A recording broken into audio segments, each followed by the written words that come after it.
This man is North Korea's top special forces agent, trained to survive anything, until one betrayal destroyed his life. Now, labeled as a traitor and broken by the brutal murder of his family, he crosses into South Korea with only one mission: revenge.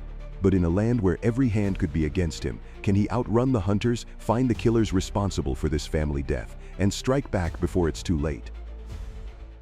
The movie opens with a man named Dong Cheol. Once he was the most feared special forces agent in Korea, but his life was destroyed the moment his superiors abandoned him during a mission. Labeled a spy, he was thrown into a brutal North Korean prison. Inside those walls, he endured endless torment. And worse, he learned that his wife and child had been murdered by one of his own comrades. That betrayal burned into his soul. When he finally escaped, he crossed the border to South Korea, his only purpose now to hunt down the man who destroyed his family. But revenge doesn't feed a man. Now Dong Cheol lives quietly, shabbily, hiding his scars. He works as a driver for Chairman Park, the powerful head of Haiju Group, a man with secret ties to North Korea. And in his free time, he follows every lead, searching for the truth about his family's killer. One morning, a woman knocks on his door. Her name is Kyung-hee, a young filmmaker who wants to shoot a documentary on North Korean defectors. She begs him for an interview, but Dong Cheol shuts the door coldly. That night, he drives Chairman Park home. Just as he's about to leave, the chairman's assistant slips him a note, a name, an address: Lee Gwangjo, the man Dong Cheol has been chasing for years. His hands tremble as he reads it. Finally, a lead. But as he is leaving, something feels wrong. The cameras outside the mansion are turned away. Suspicion grips him. Dong Cheol turns back, moving silently through the halls. And there, in the bedroom, a mysterious man is injecting an unknown substance into Chairman Park. Without hesitation, Dong Cheol lunges. The fight is brutal and fast. The intruder pulls a knife, slashing wildly. But Dong Cheol's training takes over. He disarms him, striking with precision until the man collapses. Breathless, Dong Cheol rushes to the chairman. But it's too late. The poison already burns through his veins. With his dying strength, Chairman Park presses something into Dong Cheol's palm, a pair of glasses. His voice is faint, broken. "Bury these," and then the chairman goes still. Meanwhile, inside a dark van parked across the street, Seok-ho and his men watch everything through hidden cameras. The moment Chairman Park collapses, a cold smile spreads across Seok-ho's face. Later, the chairman's assistant frantically calls the police. But Seok-ho and his men had intercepted the call and disguised themselves as the police at Chairman Park's house. Then, their eyes lock on the glasses in Dong Cheol's hand. "Hand them over," one officer demands. Dong Cheol's instincts flare. These men aren't here for justice. They're here for the glasses. He refuses. The officers close in, hands reaching for their weapons. In a split-second decision, Dong Cheol smashes through a window and leaps out into the night, disappearing before they can catch him. From the van, Seok-ho narrows his eyes. The plan has gone off track. To erase every trace, he heads in to shoot the chairman, his assistant, and his wife. Blood must cover the truth. It is then revealed. Seok-ho is no ordinary man. He is the director of national security, a wolf hidden behind the country's badge, and he is the very one who orchestrated Chairman Park's murder. Far above, in the open skies, a military training mission is underway where they are parachuting out of a plane. Suddenly, an officer rushes over. "Sir, you are needed at the office to capture a fugitive. His name is Dong Cheol."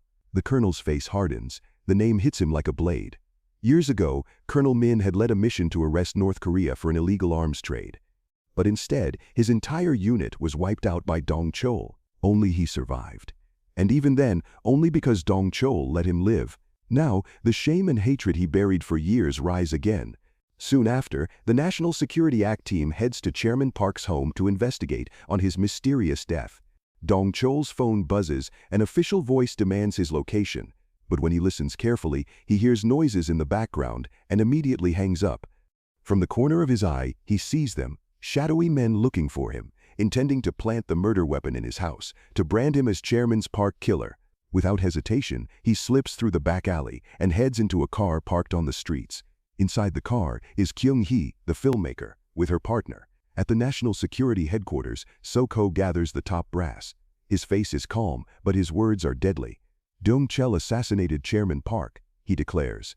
The gun used to shoot Chairman Park was found inside his home. He wastes no time. A special task force is formed, and to lead it, Seok-ho appoints the one man who has a grudge against Dong Cheol, Colonel Min. Meanwhile, inside the car, Kyung-hee urges Dong-chol again, begging him to appear in her documentary. But the news of Chairman Park's death interrupts them. The moment their eyes flick toward the screen, Dong-chol vanishes, leaving nothing but an empty seat. Back at headquarters, Captain Joe takes the stage. He projects a photo of Dong-chol onto the screen. This man is not ordinary. He was trained in one of North Korea's most secret military facilities. Only 3% of soldiers survive the training, and Dong-chol was one of them. Catching him will not be simple.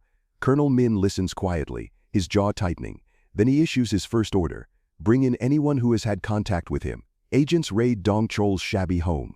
Among his belongings, they discover a page of numbers and one name that stands out, Lee Gwang-jo. When they trace recent contacts, Kyung-hee is brought in. While she sits in an interrogation room, they print out her company records. The truth hits hard. It's nothing but a shell company, a cover with no real operation. What is your motive? Colonel Min presses, his voice sharp. Why are you really chasing Dong-chol? But before she can answer, a call from Dong-chol interrupts them. He tells Colonel Min, I did not kill Chairman Park, someone else did, and before he died, he handed me a pair of glasses. Whatever is inside them, it's the reason Park was murdered. The room falls silent. Min grips the receiver tighter, his rage battling with doubt. Meanwhile, Sok-ho quickly traces Dong-chol's location from the call. His face hardens as he orders his men. Get him, kill him immediately. Don't let him slip away. Dong-chol arrives at the address of Lee Gwang-jo. He needs answers, his family, his wife's last words, the truth. What were her last words? Tell me, Dong-chol demands, fury in his voice. Gwang-jo looks at him calmly and scribbles something on his hand and waves it at Dong-chol. Come, read it yourself, he says. But Dong-chol senses the trap. A sniper has already taken position outside, rifle aimed and ready. Dong-chol quickly dives to the side just as a bullet shatters the window behind him. In the chaos, Dong-chol grabs Gwang-jo's phone left on the table and bolts after him, sprinting through the alleys and finally arriving at a mall. When Colonel Min spots Dong-chol on the CCTV in the nearby mall, he immediately orders his team, block all exits, he's not going anywhere. But Dong-chol notices the tail, changes his appearance, and slips through the crowds unnoticed. The sniper, realizing Dong-chol escaped, calls Gwang-jo's number, but Dong-chol answers instead. A tense silence passes, and seconds later, they are standing right in front of one another. A savage fight begins. The sniper pulls a syringe, the same deadly substance used on Chairman Park. Dong-chol doesn't hesitate, he dodges and attacks swiftly. The sniper lunges to inject him, but Dong-chol twists, flips him onto the floor, and injects the substance into the sniper instead. Later, Colonel Min learns the sniper used the same communication system as the rest of the team. His suspicion grows, and he confronts Sok-ho directly. He plays back the recorded conversation with Dong-chol and demands answers. Where's the deal with the glasses? He asks. Sok-ho leans back, calm and untouchable. That's confidential, it's orders from the higher-ups. Colonel Min slides the syringe across the table and warns, don't get caught if you're playing games. Later, Min meets with the forensic team, demanding the full report on Chairman Park's gunshot wound and the true cause of death. The examiner falters, clearly holding something back. Sensing Sok-ho's hand in the cover-up, Min warns him, don't become Sok-ho's scapegoat, uncover the chairman's real cause of death before it's too late. Back at headquarters, Captain Joe digs deeper. He pulls out hidden files from Kyung-hee's database and uncovers the full story. Dong-chol had been abandoned in prison when the new government took over, left to rot as spies were erased from existence. When he learned his wife and child were in China, he escaped, only to discover that Gwang-jo had already killed them. That betrayal fueled his return to South Korea for revenge. Kyung-hee's files reveal more. She wasn't making a documentary on defectors. She was fired unjustly after exposing a corruption case inside national security. Her attempt to get close to Dong-chol wasn't about interviews, it was her way to investigate Sok-ho. Everything is now connected. Every betrayal, every cover-up, all leading back to one man, Sok-ho. Later, a flashback cuts in, showing exactly what Gwang-jo had scribbled on his hand the day Dong-chol came to his house. In jagged handwriting, it simply read, "Daughter is alive." Dong-chol's determination surges. His mission is no longer just revenge, it's to find his daughter. He immediately dials Colonel Min. When the call connects, Dong-chol's voice is cold and steady. "I have the glasses, I'll hand them over, but only if you help me hunt down Gwang-jo," he says. Colonel Min hesitates, caught between duty and the growing suspicion that Dong-chol isn't the enemy here. Later, Kyung-hee's phone rings. It's Dong-chol. She answers quickly, but her location is already being tracked. The police working under Min orders. are monitoring both her and Dongchul through his signal, but realize they are heading in opposite directions. Colonel Min heads to hunt Dongchul down, but as they converge, they realize it's a trap. Dongchul had deliberately left his phone behind in a taxi, luring them into the wrong location. Kyung-hee proceeds to the address Dongchul asks to meet her at, but he already knew the police would be listening. So he scribbles a note and leaves it there, redirecting her to a new secret location. Meanwhile, he is already in motion, driving Kyung-hee's van himself. The duo have already had a plan in place to lure the officers away. But when Kyung-hee enters the van, one officer spots them and immediately alerts Colonel Min. Colonel Min smashes his vehicle into Dongchul's van. The two vehicles collide, but Dongchul's skill and quick reflexes allow him to escape the initial impact. The chase escalates. Dongchul spins the van through crowded streets, narrowly avoiding pedestrians and traffic. The pursuit reaches a dead end. Dongchul's eyes scan the concrete wall ahead, police closing in from all sides. Without hesitation, he slams the van into reverse and barrels down a steep flight of stairs. When Colonel Min spots him again, he fires repeatedly at the van's tires, but Dongchul does not slow down. He drives with surgical precision and heads toward the main road. Then, chaos erupts. As they drive towards the highway, a truck collides into both vehicles. Dongchul's van spins violently, but somehow rights itself. He guns the engine and disappears. Colonel Min, in his overturned vehicle, screams in frustration. Once again, Dongchul has slipped through his grasp. When the streets finally fall silent, Dongchul glances at Kyung-hee. "I'm sorry for dragging you into this," he says, his voice low. He hands her the glasses. Together, they move to an abandoned building, and Dongchul carefully examines the glasses while Kyung-hee records every detail. Finally, they uncover the truth. The glasses contain the formula for a chemical weapon. But before Dongchul can fully process it, pain sears through his back. When Kyung-hee realizes he has been shot, she carefully operates on him. After a tense few minutes, she removes the bullet. The next morning, Kyung-hee looks at Dongchul. "What now?" she asks. "What's your next move?" Dongchul's eyes harden. "There's someone I need to hunt down for my revenge." Kyung-hee steps closer, her voice soft but firm. "Think carefully. Your daughter, she might still be alive." Meanwhile, at the National Security Center, Colonel Min storms into Sok-ho's office. The tension between them is palpable. "I want the truth," Min says, slamming a hand on the desk. "Why was Chairman Park killed? What's in the glasses?" Sok-ho leans back, cold and calculating. "Chairman Park built a research lab funded in secret, chemical weapons meant for the North. The glasses contained the formula. We couldn't allow it to fall into the wrong hands." Then, Sok-ho leans forward, his voice a dangerous whisper. "You've survived too many things, Colonel. Remember Hong Kong? You were the only one spared. Disobey and you'll be locked up in an instant."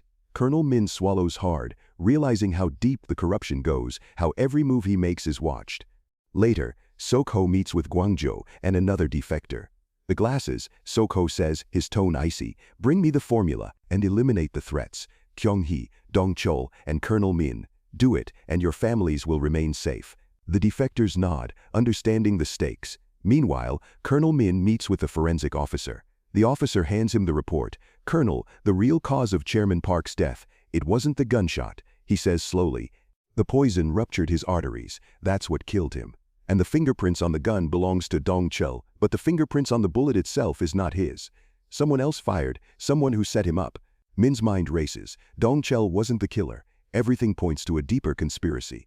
The next day, the police trace Dongchul and Kyung-hee's location. Sok-ho snaps orders into his phone. "Move now. Get them before the cops get there."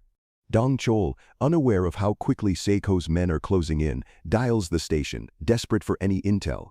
"Where's Gwangjo?" he asks. Sok-ho answers, cold and taunting. He's on his way to retrieve the glasses. Panic surges through Dongchul. Kyung-hee is in the building. He races through the streets, every second ticking like a bomb. Inside the building, Kyung-hee tries to fend off the attackers, but despite her determination, she's overpowered and knocked unconscious. Gwangjo picks up the chemical formula sample in his hands and passes it to the other defector. Just as he raises a weapon toward Kyung-hee, Dongchul lunges. An intense, brutal fight erupts. Every strike, block, and counter is precise. Two of the best fighters face off, moving like predators in a cage. Dongchul's anger fuels him, every punch fueled by revenge and desperation. Finally, Dongchul overpowers Gwangjo. With his last breath, Gwangjo confesses, voice trembling, "Your daughter, she's alive, and the one behind your wife's death and Chairman Park's, it's Sok-ho. A flashback unfolds, Guangzhou sparing his daughter and other children inside a church. But later, Sok-ho sold the children for profit, cold and merciless. Guangzhou's eyes meet Dongchul's. "I'm sorry, I had to protect my family too," he says before finally succumbing, life leaving his body. Then, Dongchul's gaze shifts to the approaching police lights. He must escape now, or everything, his daughter, his revenge, could be lost. Back at the station, Sok-ho paces the command room and snaps an order. Dongchul is dangerous, shoot on sight. He does not need him alive now, since he has already gotten the contents of the glasses. Then Colonel Min orders Captain Zhou to hack into Sok-ho's computer to find more evidence on his corruption while he heads to the abandoned house. There he spots Kyung-hee, her face pale but determined. "Who took the glasses?" he asks, his voice sharp, cutting through the silence. It was your people." Min's eyes narrow, the pieces clicking into place. "It was Sok-ho." Then he turns to Kyung-hee, his tone cold but resolute. "We have no time to waste. Follow me and reveal the truth to the world." Meanwhile, chaos erupts across the rooftops. Dongchul dashes from one building to another, bullets whizzing past, echoing like deadly percussion. Every step is calculated, every leap precise, but he's outnumbered. Police officers swarm from all directions, forcing him to think fast. With no other choice, Dongchul makes a daring move. He dives into a police car and barrels through the streets. Sirens wail behind him, but for now, he gains a small lead. Elsewhere, Sok-ho meets with the other defector to get the formula. Then he leans in, voice cold and ruthless. "Kill Dongchul, or your family dies." Back on the streets, Dongchul slams his car through roadblocks, the force sending police vehicles spinning. A moment later, the other defector, acting on Sok-ho's orders, crashes head-on into him. The impact rattles both vehicles violently. Dongchul barely escapes with mere inches to spare, but the collision leaves his car crippled. Tires shredded, engine stuttering, escape by vehicle is no longer an option. He sprints across the street, ignoring the chaos behind him. Reaching the edge of the pier, he leaps into the cold, dark waters below as he disappears beneath the surface. Colonel Min and Kyung-hee arrive at the forensic office. The technician spreads out the samples from the glasses. "This isn't a chemical weapon," the forensic officer says. "It's just a formula to fertilize the soil for buckwheat growth. It could solve the famine problem in the north." Meanwhile, Sok-ho meets Do-so, a wealthy man eager to buy the chemical formula for a staggering $30 million. But when Do-so learns the formula isn't a weapon, his expression hardens. The deal is instantly cancelled. Rage flashes across Sok-ho's face. Desperate, he calls a press conference, trying to spin the story and pin the murder of Chairman Park on Dongchul. Cameras flash, reporters murmur, but before Sok-ho can finish, a shadow moves through the crowd. Dongchul bursts in, his eyes fierce. He shoots into the air and demands the reporters clear the building. Panic spreads as everyone scrambles. In the chaos, he grabs Sok-ho, holding him at gunpoint and dragging him into a small, enclosed room. "Tell me," Dongchul growls, "who did you sell my daughter to?" Just then, a figure emerges from the shadows, lunging at Dongchul. The sudden attack gives Sok-ho the chance he needs to slip from Dongchul's grip. But Colonel Min appears, blocking Sok-ho's path, eyes burning with determination as he begins to expose Sok-ho's crimes. Sok-ho holds Dongchul's gun, aiming directly at Min, telling him that he will pin everything on Dongchul once Colonel Min is dead. Meanwhile, Kyung-hee rallies the remaining reporters, her voice steady despite the tension. She lays out every detail, exposing Sok-ho's corruption. "Everything was planned by Sok-ho," she announces. "He killed Chairman Park to take over his company for his own gain." The truth spreads like wildfire, shaking the entire nation. Back in the office, Sok-ho seethes with rage when he hears about his exposé. Just as he is about to shoot Colonel Min, he realizes that there are no bullets left. Then, Dongchul bursts in, eyes burning with fury. He corners Sok-ho, demanding the truth about his daughter. Sok-ho smirks, cruel and unrelenting. "Your daughter, she's already dead," he hisses. Minutely, Sok-ho opens the curtains, exposing Dongchul to the waiting snipers outside. But Dongchul moves with uncanny precision, dodging every shot. Even with evidence, Sok-ho sneers, "No one can touch me. I have paid off the higher-ups." But then, Colonel Min hands Dongchul the gun. A single, precise shot, and Sok-ho collapses, defeated. Later, Colonel Min handcuffs Dongchul, but there is no anger, only respect. As they leave, Dongchul gestures to Kyung-hee, silently thanking her courage for revealing the corruption within national security. Then, Captain Zhou hands Colonel Min a note with a trafficking address in China, found on Sok-ho's laptop. In the car, Colonel Min slides the note to Dongchul. Without hesitation, he lets him slip away while he steps out to buy cigarettes. In the aftermath, North Korea agrees to halt all hostilities, securing peace in exchange for the genetically modified buckwheat formula. Dong Chel arrives at the location in China, his heart pounding. A girl stands before him, and when their eyes meet, in that instant, recognition flickers across his face. For a long, quiet moment, they simply look at each other, tears welling up, the weight of years of pain and loss hanging between them. Slowly, they move closer. No words are spoken, but the truth is clear. They are father and daughter.